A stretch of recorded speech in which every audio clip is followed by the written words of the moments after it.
Okey, Assalamualaikum warahmatullahi wabarakatuh dan selamat sejahtera.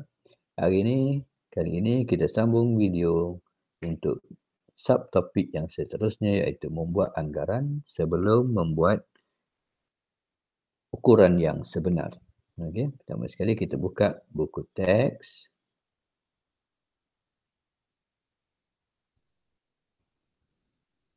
Okey, di muka surat 26. Okey, membuat anggaran sebelum membuat pengukuran sebenar. Okey, kita tengok.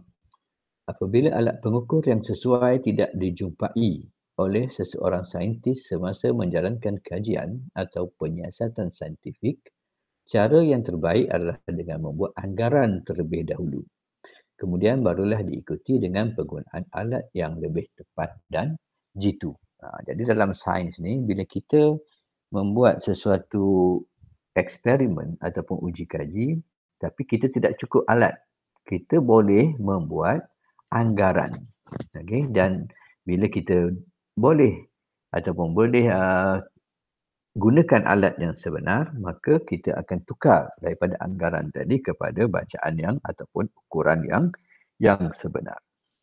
Okey, kita tengok A, membuat anggaran panjang. Okey, apa alat yang boleh kita gunakan, alat pengukur yang boleh kita gunakan untuk mengukur panjang yang kita belajar dulu iaitu seperti pembaris dan juga pita pengukur. Tapi sekarang pita pengukur dan pembaris tak ada. Yang ini kita tengok. Okey, membuat perkaitan antara kemahiran membuat anggaran dengan pengukuran sebenar. Jadi apa bahan yang kita gunakan? Pensel dan pembaris. Okey, pembaris tak ada, tapi kita ada pensel. Okey. Jadi kita cuba dapatkan, okey, kalau kita nak ukur meja contohnya, okey, kita tengok dekat sini ada 1, 2, 3 dan 4. Okey, maknanya meja ini adalah sepanjang 4 kali pensel. Jadi dia kata ukuran panjang meja adalah sama dengan bilangan pensel kali P. Maknanya kalau P sini ada 4 lah.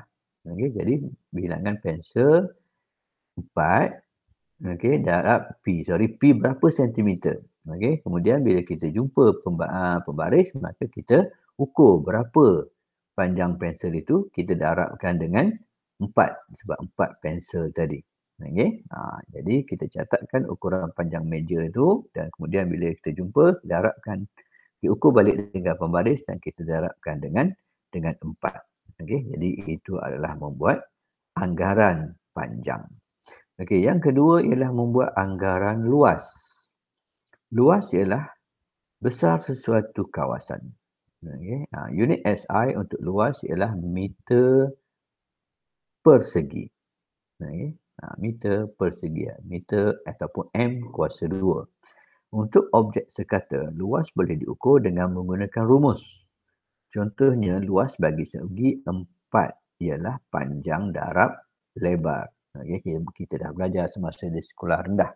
Okey, segi 4 kita boleh kira dengan cara kita dapatkan berapa panjang dia dan lebar dia, kita darabkan panjang darab lebar.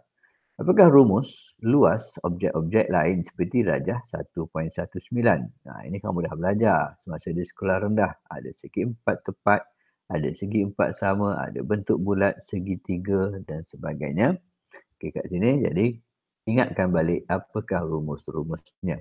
Tapi apa yang saya nak terangkan di sini, nak terangkan lebih lanjut ialah untuk objek yang tidak sekata, luas boleh dianggarkan menggunakan kaedah kertas graf. Contohnya sehelai daun. Okey, sehelai daun, kita tak boleh nak gunakan rumus panjang darab lebar sebab dia tidak ada panjang dan lebar yang tetap. Okey, tidak sekata panjangnya dan lebarnya.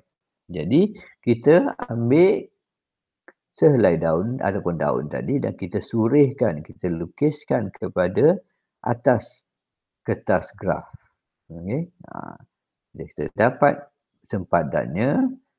Okey, dan di bahagian dalam kertas graf itu yang mempunyai petak-petak yang seluas 1 cm panjang dan 1 cm lebar ataupun 1 cm persegi keluasannya, maka kita tikkan mana-mana petak yang sebahagian besarnya diliputi dalam sempadan daun tersebut. Okey, kalau penuh kita tikkan, tapi kalau dia tak sampai separuh kita abaikan.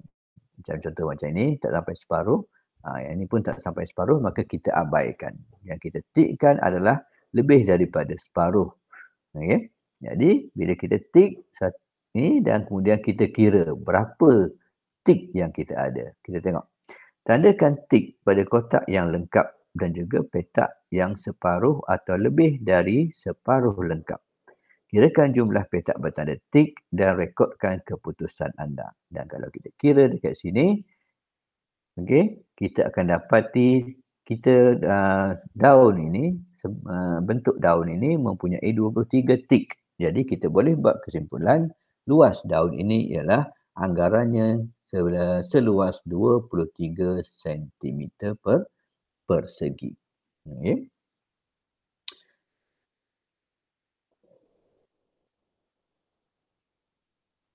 Okey. Jadi itu saja untuk bahagian yang pertama bagi tajuk ini. Okey, A dan B membuat anggaran panjang dan juga B membuat anggaran luas. Okey. Kita akan jumpa di video yang seterusnya. Assalamualaikum warahmatullahi wabarakatuh dan selamat sejahtera.